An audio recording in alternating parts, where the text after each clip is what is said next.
আসসালামু আলাইকুম। আমি আপনাদের জন্য আজকে নিয়ে এসেছি মজাদার টমেটো চাটনির রেসিপি। প্রথমে চুলায় একটি কড়াই নিলাম, তারপর তাতে পরিমাণ মতো তেল দিয়ে নিলাম। তেলটা গরম হওয়ার পর তাতে কেটে রাখা পেঁয়াজ মরিচ দিয়ে দিলাম। তারপর কেটে রাখা ধনিয়া পাতা রসুন কুচি কেটে দিয়ে দিলাম। তারপর কিছুক্ষণ নাড়াচাড়া করে নিলাম।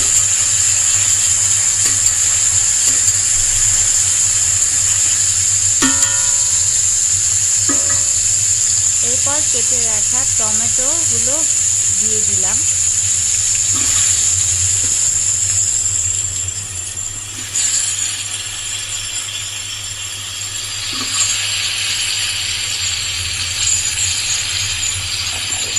এরপর কিছুক্ষণ নাড়াচাড়া করে দিব।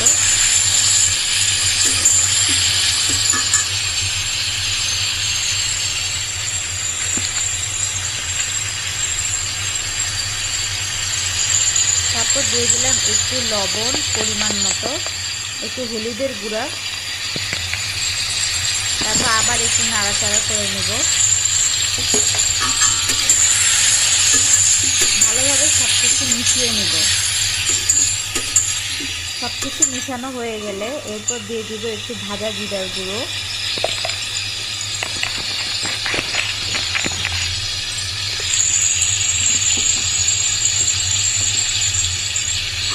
তারপর আবার একটু মিশিয়ে নেব।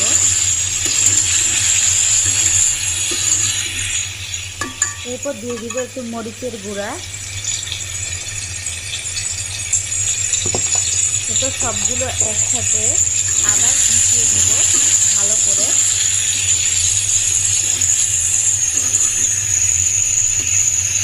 ভালোভাবে মিশানো হয়ে গেলে চাট মশলা দিয়ে দিব।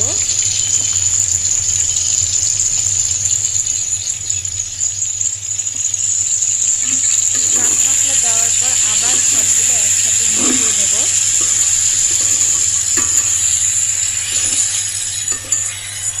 সবগুলো ভালো করে মিশাতে হবে। মিশানো হয়ে গেলে তারপর কড়াইয়ে একটু পানি অ্যাড করে নেব। একটু পানি অ্যাড করে দেওয়ার পর আবার একটু সবগুলো মিশিয়ে নেব।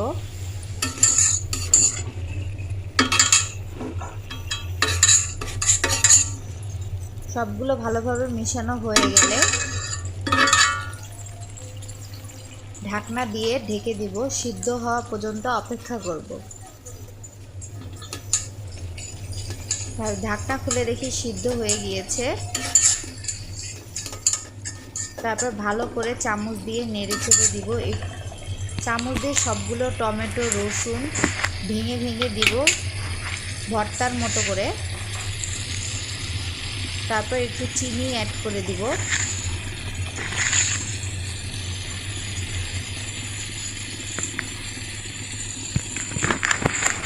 দেড় চা চামচের মতো চিনি অ্যাড করে দিয়েছি।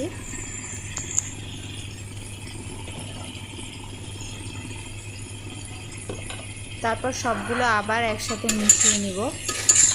আবার নাড়াচাড়া ভালো করে নাড়াচাড়া করে নেব।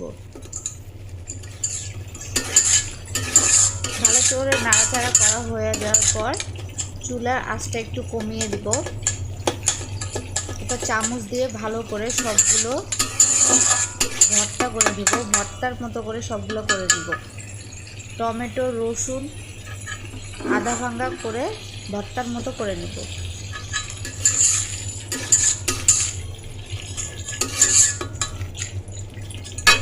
এরপর ভাজা ভাজা হওয়া পর্যন্ত অপেক্ষা করব। যে প্রায় টমেটোগুলো হয়ে এসেছে, আর একটু পানিতে শুকাবে।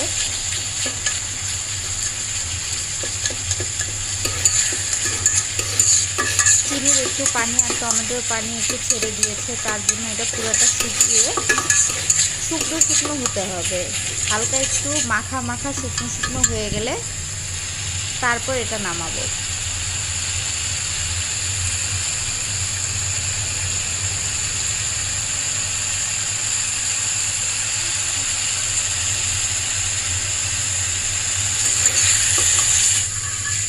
এইবার ভাজা ভাজা হয়ে শুকনো শুকনো হয়ে এসেছে, দেখো পানিটা শুকিয়ে গেছে।